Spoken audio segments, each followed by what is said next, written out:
Welcome to Dental Unscripted.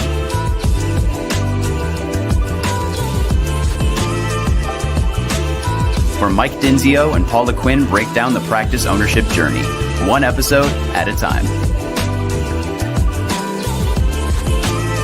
Starting up, buying, and running a successful dental practice.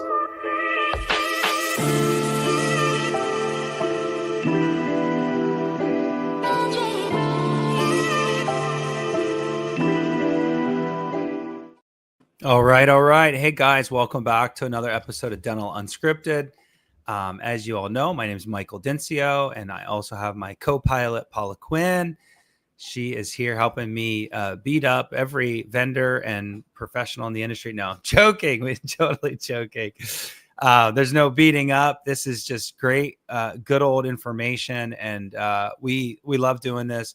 Some housekeeping real quick. If you're watching or listening to this program on Acquisition Unscripted or Startup Unscripted, please jump over to Dental Unscripted. We're managing these programs and trying to keep it to one program. There's still a lot of you following those other podcasts, and we'd like for you to jump over to Dental Unscripted. So please follow and subscribe that one. But without further ado, let's just jump right into it. I'm excited because I get to interview a mentor and friend that I've known forever. I know when I first got into Bank of America, Phil showed me the ropes. That's how far back this relationship goes. I even followed him into some other things. And this guy's a smart dude, has been doing it way longer than me. And so I'm excited to learn from him today. So without further ado, I'm gonna introduce Phil Hoover with Western Practice Sales. What's up, Phil? How you doing, buddy? Doing well, Mike. And I haven't done it way longer than you. A little bit longer, my friend. Well, your knowledge feels like it's way longer, but I appreciate that. It's a pleasure having you on the program. It's stupid that you haven't done this yet. I've had a lot of our old friends and partners that have gone into different directions in their career, from B of A to whatever else. And here you are, one of the owners and partners over at Western Practice. We interviewed Tim, 3-4 years ago. That was a great episode during Shark Week.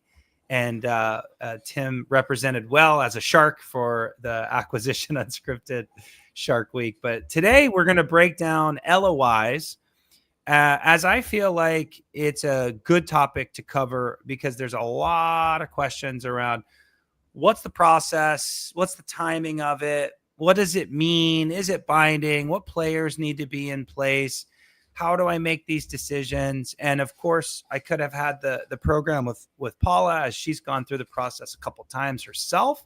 So Paula's on the show to bring us some, more boots on ground experience.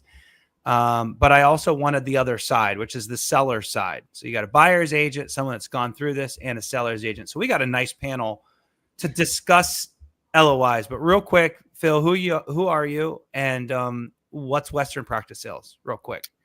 Thanks, Mike. Thanks for having me on. Phil Hoover. I've been in the dental industry for 20 years, a little bit longer, actually. I've been in banking and finance for the majority of that. I had the opportunity to work with Tim in the last few years and take over the Western Practice Sales arm here. And we are a dental broker based out of Northern California. Myself and we have 4 other brokers on our team. And we service Northern California and really all of California.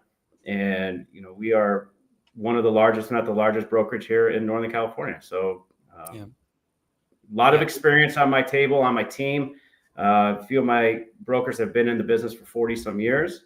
Myself and my partner, we have 3 ex-dentists on staff, along with myself that's been in the industry for 20 years plus. And, we're excited to keep growing, keep going. Yeah. And your transaction numbers are insane. You guys process and transition a lot of practices. So you see the good, the bad, the ugly. And I think today we can touch on some of the ugly, right? Like, I think we should all learn from some of the things that don't go super well.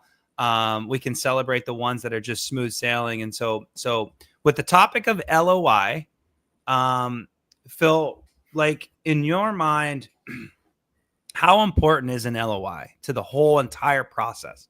because it sets the tone for the entire process. And it's a very scary thing for both sides, seller and buyer. It's scary for both. And I think the LOI sets the entire tone. Do you agree? And what's your take on just the LOI in general? Yeah, there's benefits to both sides when an LOI is brought to the table. We're talking at that point in time, we're talking about the transition. We're talking about the exit strategy with the seller and the entry strategy with the buyer. And it's really when the rubber hits the road, and it shows that there's commitment from both sides of the fence, right? And when we get to the point where there's enough information on the table where a buyer can make an educated decision on the next steps, that says that myself and my seller have done a good job of relaying information, relaying data to the market that shows that our valuation is proper, correct, and it shows that the buying community is recognizing what we're selling and holds it valuable. So, in that response, initially just having an LOI and having the conversation about it just really sets the stage for what's about to happen next. And that is trying to set up a smooth transition for the buyer and seller to build a relationship to get to the closing table and the transition at the end. And without good communication on the front end, starting with due diligence into the LOI, it can get rocky. And there's some, hurdles that need to be explored when we're entering into that LOI stage. Yeah. Yeah. I mean, Paula, like from a buyer's perspective, do you remember making your offer? How did you feel going into that situation? I think that'll key up a really important discussion point because, Phil, you talk to the sellers and you know exactly how they feel into that process. Paula's the buyer. It's extra. It's probably extra for Paula because she's a hygienist. So there's a little extra stress on a non-dental owner. But how did you feel going into an LOI and how did do you remember like any main things about that? Yeah, I think you feel like it all needs to be ironed out before you submit that because you're afraid it's so binding, like you're stuck and then you haven't seen under the hood, you don't know all the stuff except what's in the prospectus. So it's scary because you feel like, well, what if I get in there and this isn't right or this isn't right or they're lying about this, and then how do I get out of this? So it is pretty scary. Now that I've been through it, which I'm sure is what Phil will talk about, there's still time, but it doesn't feel like that when you feel like you're like, this is your last ditch effort to get all of that, how are the accounts receivable being handled? How is this? So many questions. Yeah. Yeah. So yeah, I remember it being scary and I felt like I was doing something that I really didn't know for sure. Yeah. What it was going to turn out to be. So it was nerve wracking. It's almost like, like buying a house, I guess is different, but it's like you're committing before Mm-hmm. Yeah. Like. So, and then from the seller's perspective, Phil, like, what's it mean to them and what's it feel like to them? Cause I think I know what you're going to say, but when you have your conversations with sellers about LOI and they're going through that process and you're trying to coach them through that process, where's their head at? It's over. Let's do it. Good. Let's go. The reality of it is it's just beginning, and that's where the conversation with me and my coaching to the seller on the front end, it's not over. We are going to look at the nuts and bolts of the deal, nuts and bolts of the practice, and it might get uncomfortable. And I preface all of our sellers that there's going to be some tough conversations ahead, and rightfully so. A young doctor is going to put their career and a lot of money on the line in order to make this happen. So, expect that to happen. That seller's relief though, Mike, I tell you, it's they are ecstatic. And I think the buyer feels because they got an offer, or because they got an offer, Because they're ready to go. They're ready. They're ready yesterday to get the hell out of there. It goes both ways.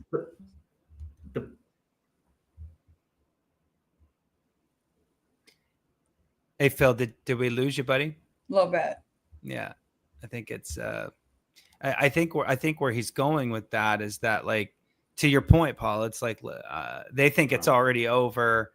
They're excited they got an offer, but the journey of it is just gonna be a really long episode or journey. I it's interesting when practice brokers come back. Like, when did you come back, Phil? No. Oh, there he is.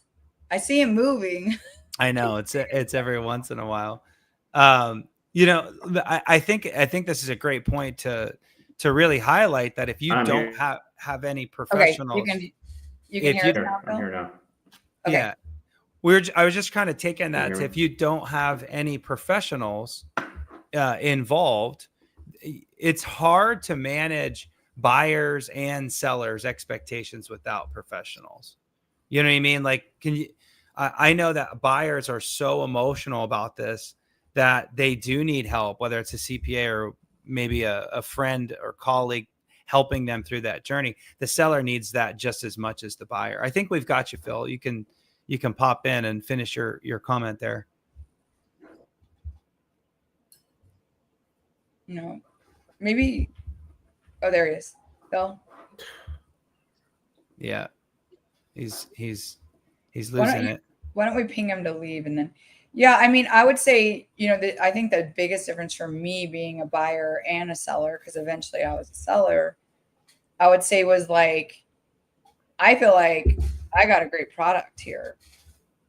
This is like, because you own the practice and it's now your baby. I own it. It's my blood, sweat, and tears that have gone into it. Don't call my baby ugly. Yeah, I mean, this is my baby now. Like, before I was about to, buy somebody's baby. Now someone's buying my baby, and my baby's perfect. You know what I mean? Yeah. So then it's like an insult when someone's like, well, what about this? And what about this? Where as a buyer, I was doing the same thing. You know what I mean? Yeah. Are you back, Phil? I missed a lot of that, but I think I know where you were going. I apologize.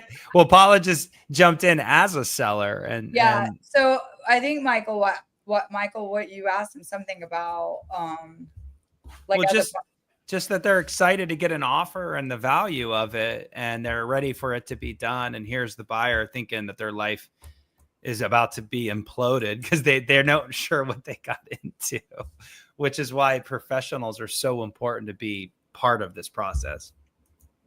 Right. And I think the key to that moment in time is to capitalize on the positive energy from both parties.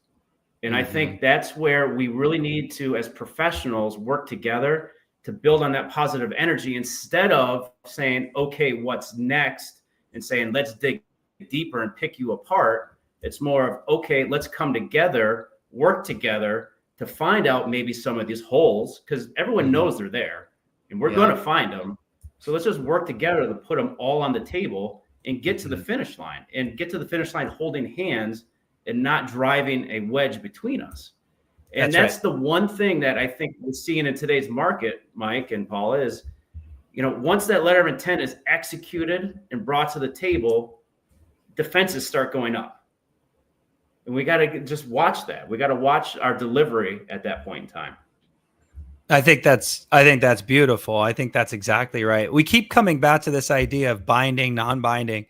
The truth is it's non-binding, but there is a good faith element to it. And we wanted to touch on that. So it's non-binding legally. You can get out. If you want to get out on both sides. But there is this, like, good faith thing. And Phil, I'd love to ask you this question from a good faith / non-binding. They're kind of one thing. If you think about it, there's a good faith that you're moving forward, but at the same time you can get out. So what are your thoughts about that? I have your contract right in front of me. I have mine on the computer here, Michael, and they're both very simple. If you want to get out, you get out. It's done. Yep. That's it. Yeah. The reality of it is that the seller's expectations at the time that a letter of intent is executed, they feel that the deal is done. And at that point, we want to take the practice off the market and spend our time with that buyer way to, in good faith, come to the finish line. Mm-hmm. Mm-hmm. So we are complete the transaction with the one individual that we have in place to buy that has the letter of intent. Now, you had mentioned, and we have talked about before, there are other opportunities when there's multiple offers. And that's when, we need to absolutely discuss, the buyer's expectations and their reality of getting to the finish line. And that's where you and the professional team on the buyer side, that communication line is so important to understand where we're going in the next, if we accept your offer, where are we at? And I think that's very important.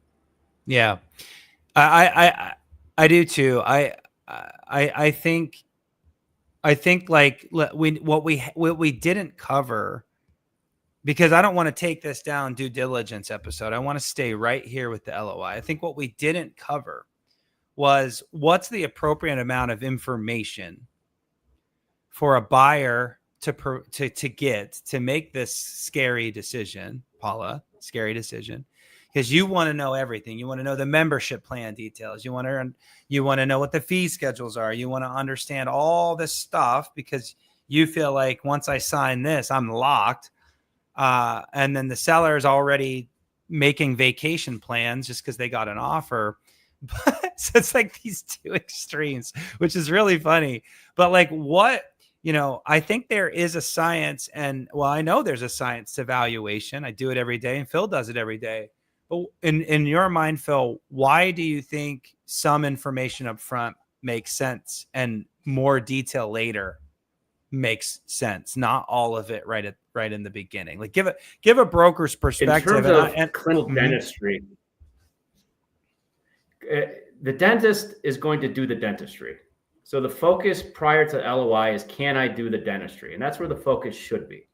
That should be on practice analysis reports. That should be on production analysis reports, and looking at if the doctor is able to handle the dental work, if there's any specialty work that's being done, anything that's out of their comfort zone, and how they would, address that going forward, or if it even needs to be addresses. And then the add-ons of looking at, maybe I can imply some ortho or perio or some other opportunity on the front end. And that all comes from analysis reports. Yeah. And on the back, and while that same is still going, you need to look at the basic financials, the P&Ls and tax returns. And I think 2 years of P&Ls and tax returns is more than the revenue stream and all the detail. So it can be very basic. And then, of course, you need the pro forma prospectus that gives detail and the lease detail. But the key component is, can the dentist do the dentistry? And is there opportunity to continue that success going forward? That's where I would hang my hat on. Yeah, I think that's right. I even on the buyer side, and then I'll throw it over to Paula too if she's got any objections to that. But I agree. I think to make an offer, you need to know what the historicals are as far as how much money I can expect to make, and that should be pretty clear. I should know what that is. In my mind, it's hey, this is what you made. If I did everything you did, that's what I'll make. Now, of course, there's different situations with shell purchases or, practices that didn't perform super well. And then all of a sudden assets become part of that. But we're talking about hitting it right down the fairway, dental practices, bread and butter practice, doing 800, throwing off a decent amount of income. You should be able to know exactly how much that business makes. And you should be able to tell if you can do that dentistry, to Phil's point. So that is really it. At that point, it's really about where I'm going to struggle and what holes, like Phil said, what holes are there that I need to fill to make it better. But I mean, Paula, you talk, that's it. I think you can come up with a very good value and make a solid offer based on that. Paula, you look at lots of practices with me on the back end during the due diligence. Oftentimes you're not part of that valuation process, but I mean, I can't think of too many offices that we've helped where we found some explosion of different information that blew up the deal. Maybe it happened once, twice, but right. I mean, it's usually about what the doctor can do. I actually even look at their gaps as opportunity for the new doc. You know, to me, it's always like, this is good news. They do one crown every month, and then we can, you know, we get to do one daily. You know what I mean? So it's, you know, my red flags are, like Phil said, can you do the dentistry, and maybe is the dentistry all done? You know, there are full mouth reconstruction doctors out there that's not saying there's not dentistry, because we're all getting new patients and you can pivot the practice. So even that's not a immediate no, but it's those are probably the scary ones, right? If there's lots of procedures or a big part of the practice that's doing something you can't do, or if maybe it's like you're a little worried that all the dentistry could be almost done. Mm-hmm. It's not going to be on a bread and butter doctor ever, but a full mouth reconstruction doctor, you know, you might have that worrisome. But I think all the other things are doable if you know. And I like the way Phil just put it, because for me, he's right. That stuff, I just want to know. It's not going to make or break me buying the practice. It's just, I need to know that stuff. I don't want to come in day one and no one told me there was a membership and I'm doing free cleanings left and right. You know, that's the stuff that sucks. And we had a brief conversation right before we went live, and I got into the due diligence before I realized it was all LOI. And that's the stuff I was talking about to Phil. But no, I 100% agree. It's the profitability, you know, and then can you do the dentistry? And it's, let's go. You know, I can figure out the rest. It could be a team thing. It could be a system thing. It could be a, like, hey, it's all opportunity. I would like to kick this over to Phil if he's got still good connection here on. Do you, Phil? Thumbs up? Oh, he smiled. It's perfect. Okay. When you're a broker and you get one buyer that wants the whole due diligence package up front before they make an offer. Oh, I want to say something about that. I'm going to make a note.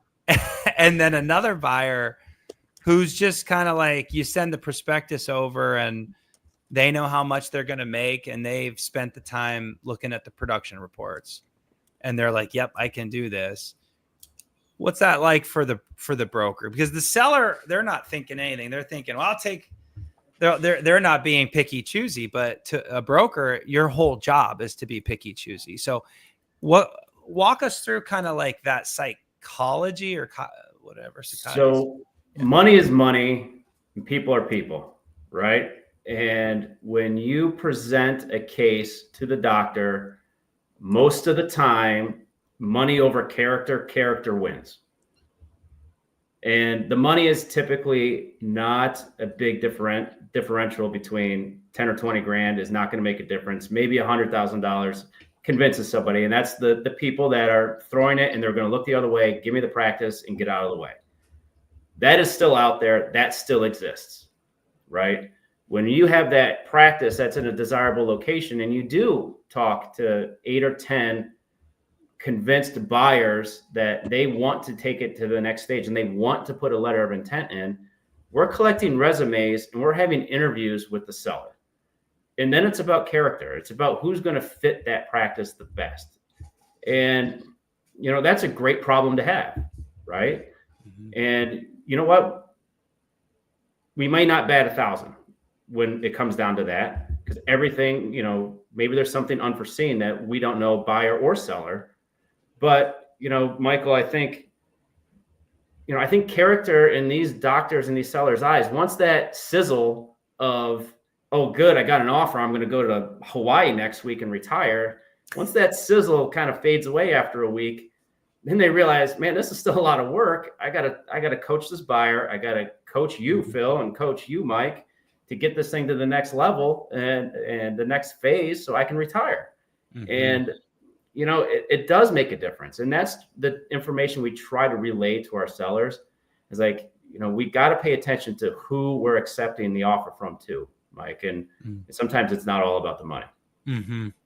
Paul, you had a question or a comment that you wrote down. Yeah, it was a comment. It's a little ways back, but and I'm just going to throw that out as a perspective.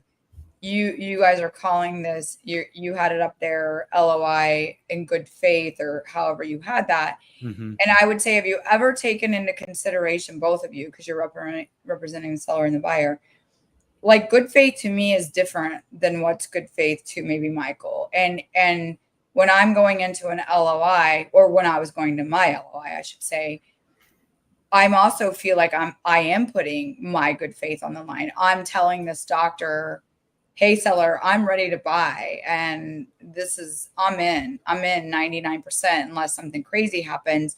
So maybe that's why some people are a little more detailed up front, because, my word is my word. And if I'm giving you my word and then I get in there and there's like this and that, and it may not be the dentistry thing and it may not be a productivity thing, but it's just a lot of stuff, garbage, I mean, maybe I'm thinking that I don't want to do this. I don't want to have to, this is a lot more work than I anticipated. It isn't my dream practice or what have you. Now I'm backing out. So I can see somebody maybe being a little more detailed on the LOI. I like that, because I like that, but there's no but. I like that. But Phil and I will both say it's okay to find something that kills the deal. Kill it quick though, and don't just drag it out. You can make an offer based on this information. And I like that you bring this up, because the listeners are probably thinking exactly what you're saying, Paula. So I'm speaking right to the listeners and I'm saying, look, the profitability and your ability to do the dentistry is all we need to feel good about making an offer. But if we get in and it's a shit show, to your point, yeah, we get out, but we got to get out quick so that we don't drag the seller through the mud. And I think that's what I don't know, Phil, I'd like for you to jump in, but go ahead. Fast no's are better than long no's, right? And if there is a discovery, a moment where you can get out quick, absolutely. Time is money. And we're seeing this now on every practice that we have. We come out with a new listing, a new opportunity. And that first month, that opportunity is hot. And if we get it under contract in that first 30 to 45 days, and it sits on the sidelines for another 30 to 45 days because we're in this due diligence phase, and then now it's been 3 or 4 months and it comes back, we lose value, we lose time, we lose a lot of things that the seller was banking on. That, maybe fault of my own, maybe fault of buyer, maybe whatever, but that faster no within those first 30 to 45 days is super important. I think that's, you're saying, obviously you're going to say this because we're on a podcast, but you're saying truly, if I signed an LOI, I came in as a buyer, kind of first day I walk in, I look through a few things and I'm like, you know what? I'm just not getting that gut feeling. You'd be pretty okay with that. If I kind of did it fast. If I drug it out, that's where it gets frustrating. It's like I drag out the LOI, I drag out the due diligence. Then I'm like, nah. That's where the frustration comes in. Correct. And you're absolutely right. And Michael and I and Paula, we've had the chance to work on a lot of deals. We've had the chance to work on deals in hot markets. And we know that the individuals and the questions that they ask and the delivery of how they proceed to do the transaction, we know where it's going to go, right? And we do our best to coach them up prior to making an offer. Because once we take that offer, we know they have to execute, right? And the same with the seller. I'm not going to take 2 offers and execute both of them and run the 2 trains parallel to one another. I'm just not going to do that. It's not fair to you. It's not fair to the seller. It's not fair to either of the buyers. So when we choose which train track we're going to ride, we got to make sure that we got as close to clear sailing as we can. Mm-hmm. And you're right, Paula. If it's going to come off the tracks, get it off the tracks soon. And because most of that stuff, we want to have interviews with the seller. We want to have the go to the office meeting and poke at everything, make sure things work, and really dig in there right away. And a lot of the hesitation we have, though, is really from buyers to do that because they don't understand the financial information that they're getting well enough to say, I'm all in. Yeah. And because I think we give them too much. And that's the one thing that I think if we dial that back a little bit and go focus on the dentistry, then that they can absorb that. They understand that. The young buyer understands that. If I give a buyer a tax return from 2020 and ask them what the depreciation schedule is, they don't know. They don't have a clue, right? You and I know. One that would know. No, you're exactly right. I have one that would know. Unfortunately, You might want. Well, ChatGPT knows everything. I'm right there. I think that's the key. Is like a quick no is okay. I've had buyers come back to me and say, well, I don't want to screw this up. I don't want to screw this up with Phil on a future deal. And I think that's wisdom, because if they're into a deal with you, Phil, and I'm the buyer rep and you're the seller's rep, and here we are, executed LOI, and we're 2 weeks into this due diligence process, they're like, I don't like this practice. I think that's okay if they got out quick, and they wouldn't screw that up with you, and they would, for good reasons, they're out, that you would still work with them on another deal. But I think if you did that over and over again, that might be a different story. But I do think that there's something to be said for the two tracks, and you're picking the right horse. I've had the one thing about Western that I feel like is a little unique about other brokers is you do give access to the seller fairly quickly. You do give the buyer more access than what a lot of brokers give on the front end. You guys actually won't accept an LOI unless the buyers looked at the practice. You do give access to the sellers fairly quickly. In some cases, maybe they're even showing their own practice. That's not common. And so sometimes brokers, and we need to be careful because this program's not about Western practice sales, it's about all brokers. Sometimes they do withhold a lot of information. And so that's an interesting flavor to this topic as well. Yeah, Mike, and Paula, you guys are great at this. And when we're seeing some hesitancy, right? I rather know why. I'm not going to fight you to say you should do it because of X, Y, Z. No, just tell me why and what you're seeing, and then I can address that for the next person, the next at bat, because the practice is going to sell. Mm-hmm. And it may not sell to you, Mike. It may not sell to Paula, but the next person up, I want to present it in a light that it does sell. And if I'm missing something and it comes up in our conversation, by all means, I'm putting it on the table, and it's the next man up, woman up is going to take a look at it. Mm-hmm. Yeah. It reminds me of underwriting, right, Phil, back in the day? Right. If you submitted a deal that was sloppy and the underwriter found the problem, you're screwed.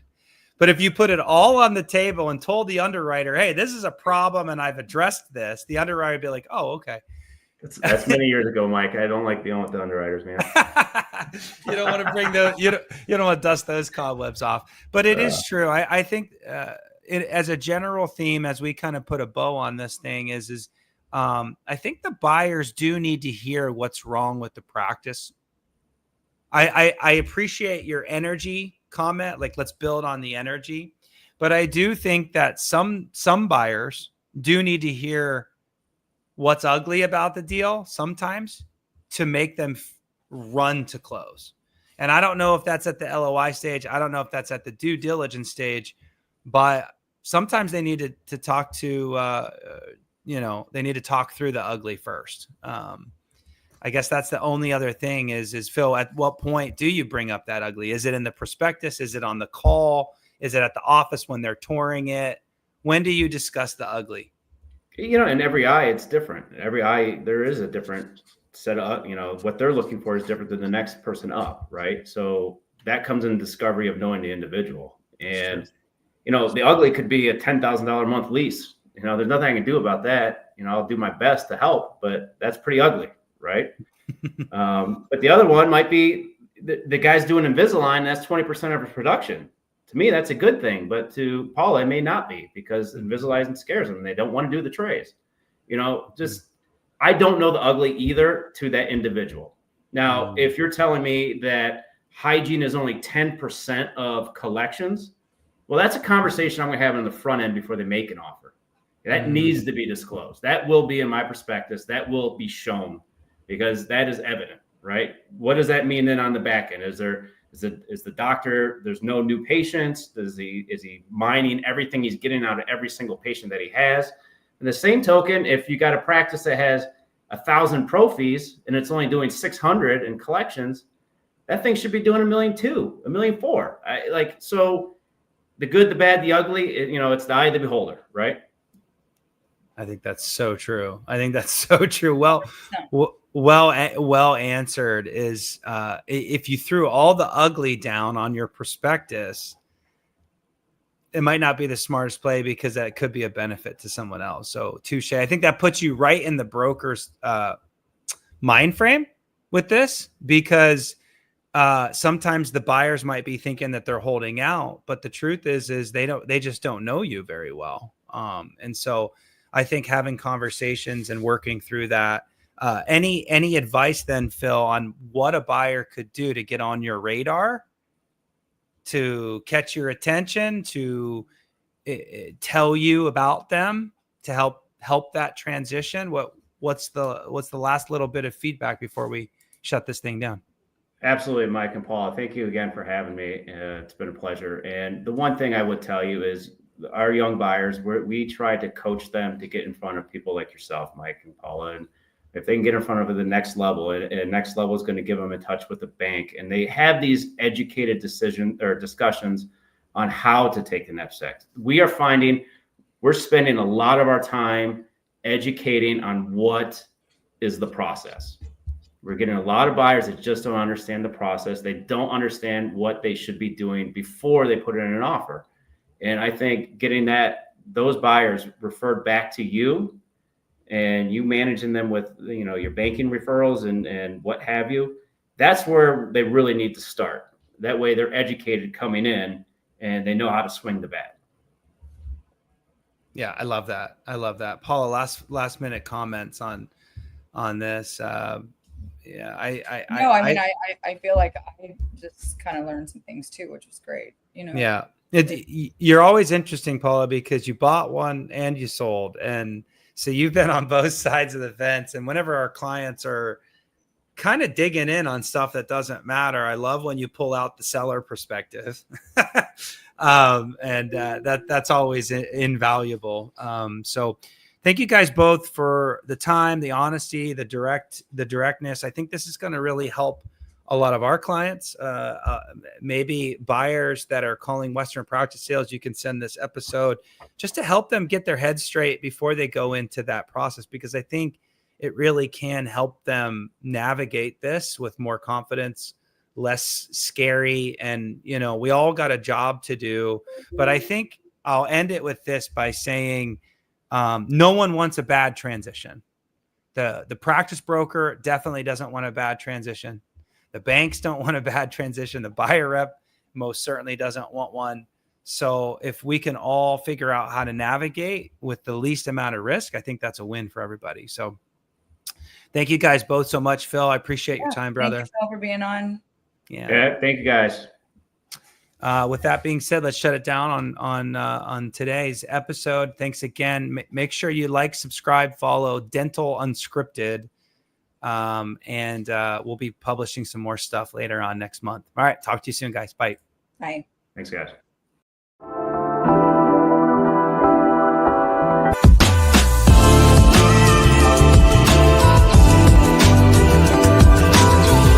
Thanks for listening. Let us know how you like the show. Rate us on Apple and Spotify. Subscribe and follow for more.